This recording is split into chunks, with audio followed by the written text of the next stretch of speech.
Today's devotional comes out of Romans chapter 8, verses 15. It says, "So you've not received a spirit that makes you fearful slaves.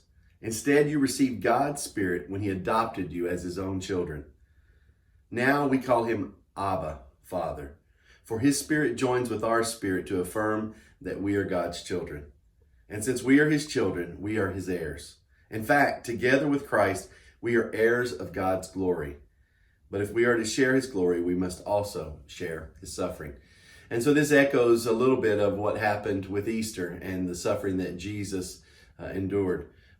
Paul was also writing to the church at Rome, and Rome suffered, and the believers in Rome suffered a lot of persecutions and trials. But what I really love about this passage is where it says, we do not have to have this spirit or this feeling inside of us that we're not good enough, that we're slaves, that we're somehow not really connected to God. In fact, he says, the moment we receive Christ, His Spirit comes inside of us, and then His Spirit tells our spirit and reminds us that we are His children. In fact, we can call out Abba, Father, or Dad, Daddy. You know, one of the things I love the most about just being around my kids during this quarantine time is the bonding time. And you know, sometimes our kids want us to do more for them. And sometimes they'll say, "Hey, Daddy, can you get me some food?" Or Mommy, can you do this?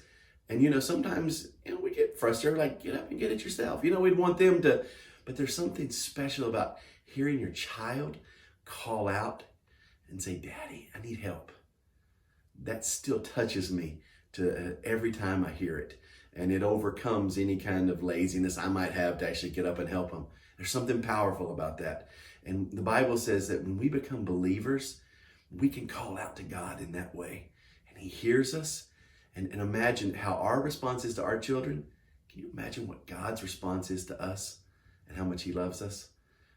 Just remember today and listen to His Spirit that reminds you and reminds me that we are His children. God bless you. Have a great day.